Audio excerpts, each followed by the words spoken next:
Olá pessoal, tudo bem? Aqui quem fala é o Natanael Moraes, o seu doutor de bolso. Bem pessoal, o assunto que vocês escolheram foi ligas metálicas, então vamos conhecer um pouco mais sobre essa categoria de materiais. Pessoal, vamos começar com uma pergunta. Me diga uma coisa, por acaso no dia de hoje você já viu algo feito de aço? O aço é um dos materiais de construção mais utilizados pela humanidade atualmente. É praticamente impossível você acordar, você estar num local civilizado sem que haja o uso de aço. Nós utilizamos esse material desde coisas simples como aros para chave, até coisas bem mais complexas como trem de pouso de avião, como a lataria dos carros e também como vergalhão na construção civil. Outra, andando por aí, será que você já viu algo feito de bronze, pessoal? É muito comum que nas cidades, por exemplo, se façam bustos, se façam estátuas de pessoas desse material, feitas de bronze, um dos metais preferidos dos artistas. Se você toca trompete, tuba, bombardino, qualquer instrumento feito de metal, é bem possível que você já tenha visto o bronze hoje. Um outro material um pouco mais incomum é o Incolloy 800, mas o pessoal aí da indústria do petróleo conhece muito bem esse material, especialmente na área de revestimentos. E meus grandes amigos da área nuclear, já viram o Zircaloy 4 hoje, pessoal? Já deram uma olhadinha nesse material maravilhoso que é utilizado especialmente como revestimento para combustíveis nucleares? Bem, pessoal, você pode estar se perguntando o que esses quatro materiais completamente diferentes, com usos completamente diferentes, têm em comum. Olha o nosso amigão aí, rapaz, o que é que o aço, o bronze, o Incolloy e o Zircaloy têm em comum? Bem simples. Todos esses materiais, eles são ligas metálicas. Continuando aqui, pessoal, vamos lá. Agora que você já entendeu que as ligas metálicas estão bem presentes aí no seu dia a dia, vamos responder de modo mais técnico o que é uma liga metálica. Pessoal, uma liga metálica é uma solução sólida ou líquida. Tá? É uma mistura intencional entre elementos químicos onde predomina a ligação metálica. Lembrando a característica da ligação metálica, que você tem os núcleos vibrando em torno, os núcleos atômicos vibrando em torno de uma posição de equilíbrio praticamente fixos, enquanto os elétrons da camada de valência estão fracamente ligados a esse núcleo, se comportando basicamente como um fluido, se comportando basicamente como um mar. Quem aí estudou pelo Callister lembra muito bem da analogia que os núcleos estão dispersos, estão presos lá em um mar de elétrons. Bem, pessoal, para que eu chame algo de uma liga metálica, essa mistura deve ser intencional. Nessa figurinha, por exemplo, aí vocês estão vendo o zircônio esponja. O zircônio esponja é fornecido em concentração de 99,98%. Esse 0,2% ali de impurezas não são considerados elementos de liga. Eles estão ali naquela concentração porque removê-los além daquela concentração ali seria muito caro, poderia inviabilizar o uso desse material. Uma das impurezas, por exemplo, do zircônio é o hafnio. Retirar o hafnio do zircônio é uma das coisas mais caras dentro do processamento desse material. É uma das coisas que o torna realmente bem caro. Todas essas impurezas não estão ali de modo intencional, então não posso dizer que eles são elementos de liga. Outra, é incorreto dizer que ligas metálicas são apenas solução sólida. Sim, pessoal, a maioria maciça das ligas metálicas, elas são soluções sólidas. Porém, existem soluções líquidas. Estou dando para vocês aqui alguns exemplos. Veja na figurinha onde você tem o NaC. é uma liga de sódio e potássio utilizada em reatores nucleares, tá? Reatores rápidos, onde é uma liga metálica que na temperatura ambiente se encontra na fase líquida.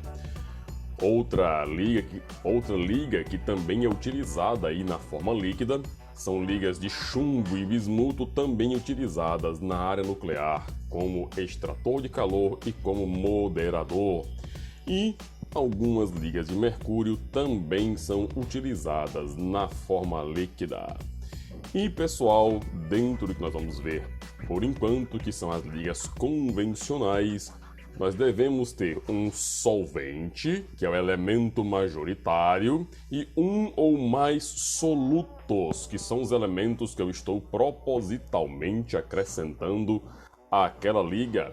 Veja, por exemplo, naquele diagrama de fase, naquele pedacinho do diagrama de fase, chumbo, estanho que eu coloquei ali na figura.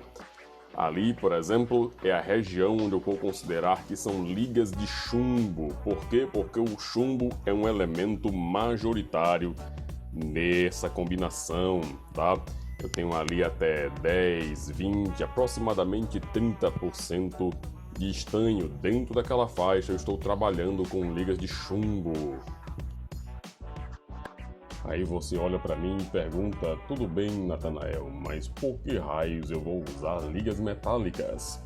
Para utilizar uma liga eu vou ter que comprar um elemento químico a mais, eu vou ter mais gastos na minha linha de produção, eu vou ter que garantir a qualidade daqueles elementos de liga.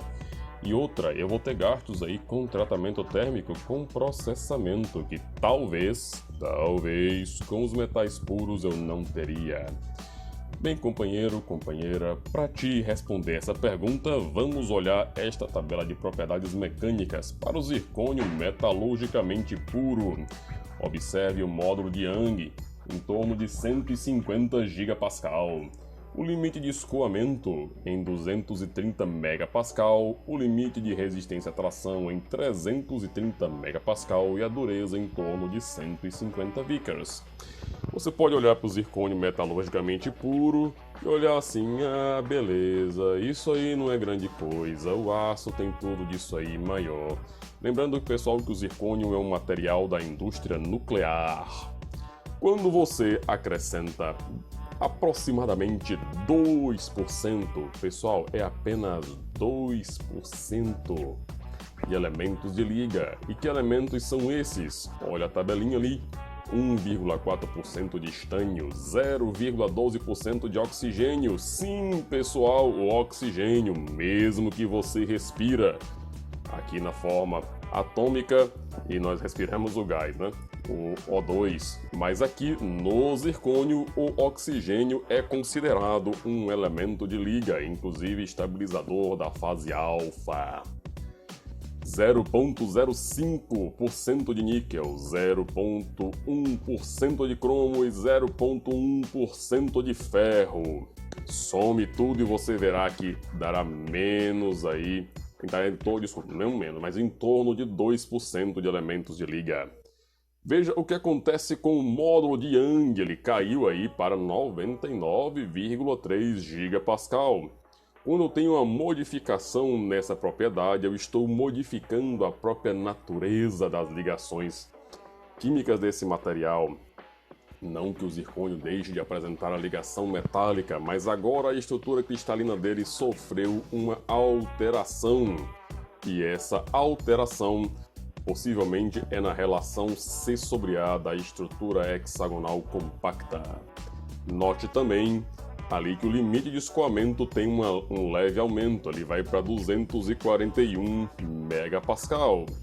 Mas observe mesmo o limite de resistência à tração, que ele sobe para 413 megapascal, um ganho aproximadamente aí de 25%. Como na ficha que eu olhei não tinha dureza, eu preferi deixar ali para não passar uma informação errada.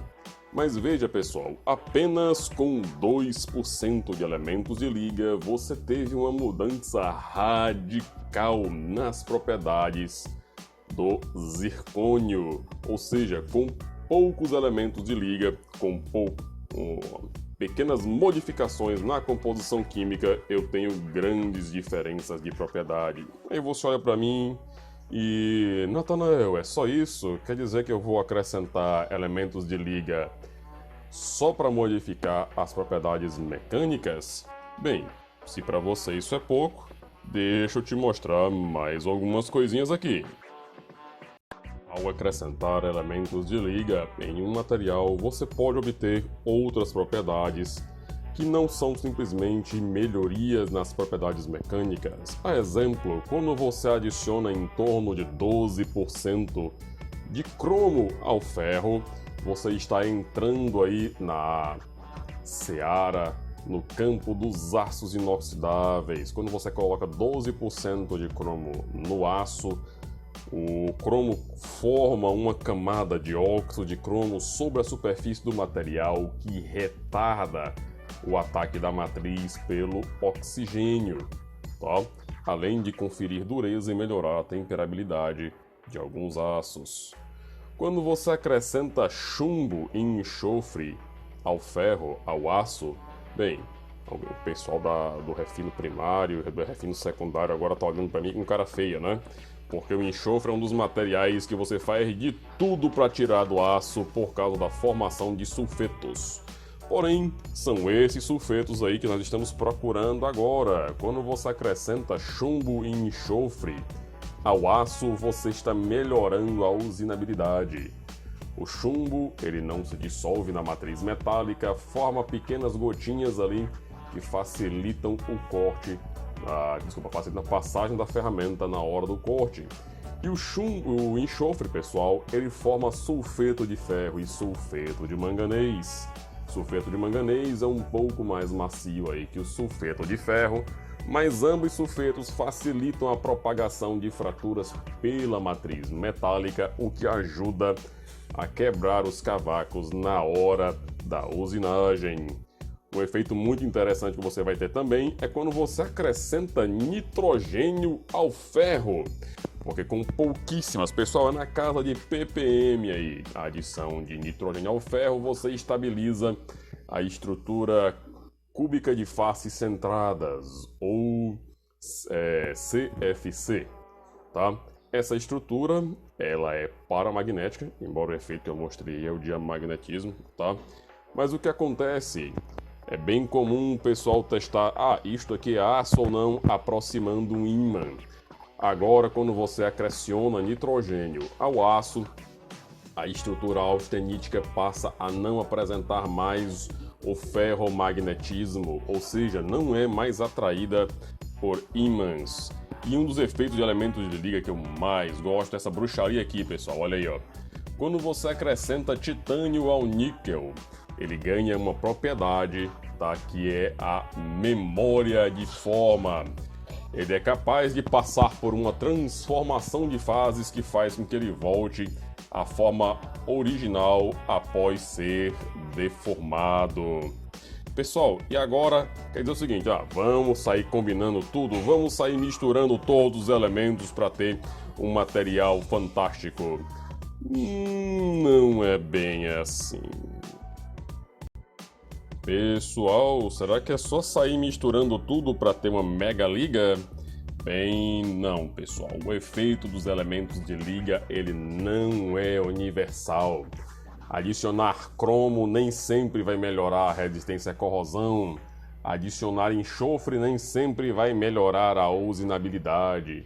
Acrescentar titânio nem sempre vai conferir efeito de memória de forma, porque nenhum elemento de liga, e repita comigo, nenhum elemento de liga tem efeito universal, ou seja, para conferir aquela propriedade que você tanto deseja, você tem que estudar o sistema.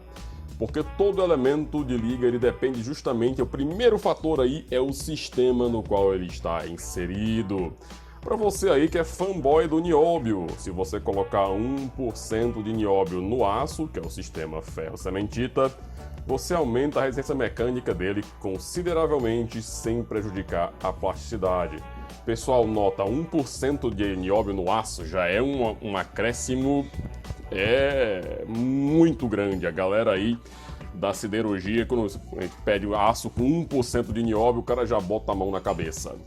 Se você se animar demais, vamos empurrar nióbio porque o bicho é bom. Chegou em 18,6%, você chegou num ponto eutético do sistema ferro-nióbio, tá?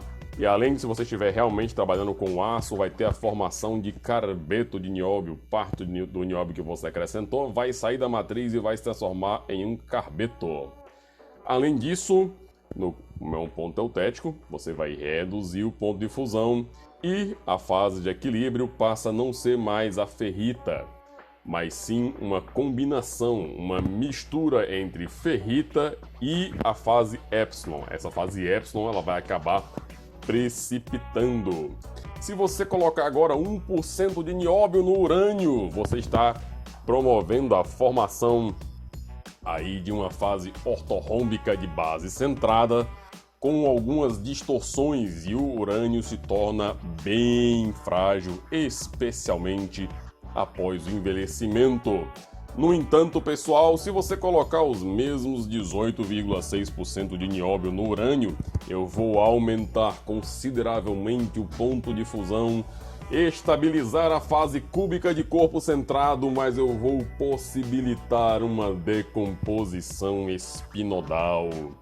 Estamos falando do mesmo elemento de liga em dois sistemas diferentes, ou seja, o que ele faz no sistema ferro-cementita é totalmente diferente do que ele faz no sistema urânio-nióbio. E além disso, pessoal, o efeito vai depender da temperatura, vai depender do tipo de processamento que você empregou. Se você, por exemplo, como eu mencionei anteriormente, acrescenta cromo ao aço para melhorar a resistência à corrosão, mas você vai utilizar esse aço na temperatura entre 300 e 600 graus Celsius e este aço ainda tem ali traços de carbono, você vai passar por um processo, o aço vai passar por um processo de sensitização, que é a formação de carbeto de cromo na fórmula M23C6 ou M6C. Ou seja, o cromo vai sair da matriz metálica, formar carbetos na região mais energética, que é o contorno de grão, perder o cromo naquela região e facilitar a corrosão intergranular. O seu material, que originalmente era bem resistente à corrosão, agora já não é mais, por causa da temperatura onde ele está sendo empregado.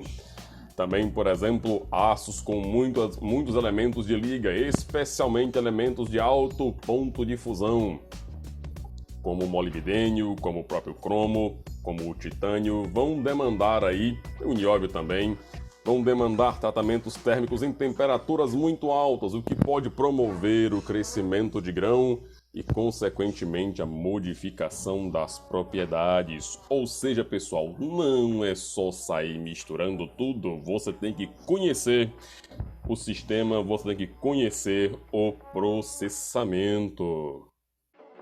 Bem, se você chegou até aqui porque é um cara bem curioso. Pessoal, para a gente falar de ligas metálicas convencionais, vamos demorar um pouquinho. Então, na parte 2, nós teremos uma aula sobre aços, tá? Vamos falar do que é um aço em específico, vamos começar com isso. E vamos dar uma olhadinha nas principais categorias e nos principais expoentes dessa classe de material tão maravilhosa que são os aços. Na aula 3, vamos dar uma olhada nas ligas de cobre. Quem pegou a referência, pegou, tá? E vamos dar uma olhada também nesse material fantástico que é tão aplicado no nosso dia a dia. E, se chegarmos a tanto, na aula 4 teremos uma aula sobre ligas leves, tá? Vamos definir o que é uma liga leve, vamos dar uma olhada nas categorias de ligas leves atualmente empregadas aí na nossa querida indústria. Pessoal, o que é que eu peço para a parte 2? Eu não peço muita coisa, se você já chegou até aqui, isso não custa nada para você, mas para mim é uma grande ajuda.